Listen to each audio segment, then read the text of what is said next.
भिवंडीतल्या दुकानांवर प्रशासनाचे कारवाईचे आदेश आहेत। आदेशानंतर दुकानदारांनी उपमुख्यमंत्री शिंदेंची भेट घेतली आहे।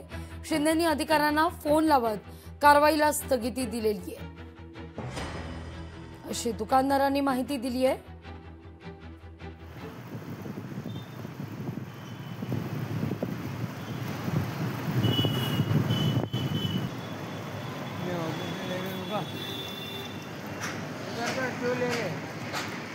या लोकांनी MMRDA किंवा महानगरपालिकेने आम्हाला दिशाभूल करतात, म्हणजे जनतेची रोड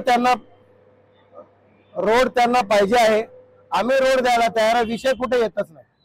आता या लोकांनी आम्हाला 5-6 दिवसापूर्वी पत्र दिला, त्याची माझ्याकडे आहे, मी त्याचा प्रत तुम्हाला देणार आहे की बा तुम्ही तुमचे डॉक्युमेंट्स प्रॉपर्टी पेपर जमा करा।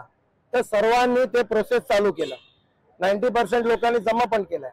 त्यानंतर काल रात्री बघा अचानक कसलं षडयंत्र आहे समजत नाही, काल रात्री अचानक या लोकांनी 8 वाजता पोलीस बंदोबस्त घेऊन या लोकांनी पत्र दिलं आम्हाला की तुम्ही 24 तासाच्या आत तुमचं तोडून टाका, ते जसे म्हणतील त्याप्रमाणे वागू, परंतु आम्हाला न्याय मिळाल्याशिवाय आम्ही तिकडे काय या लोकांना काही कारवाई करू देणार नाही।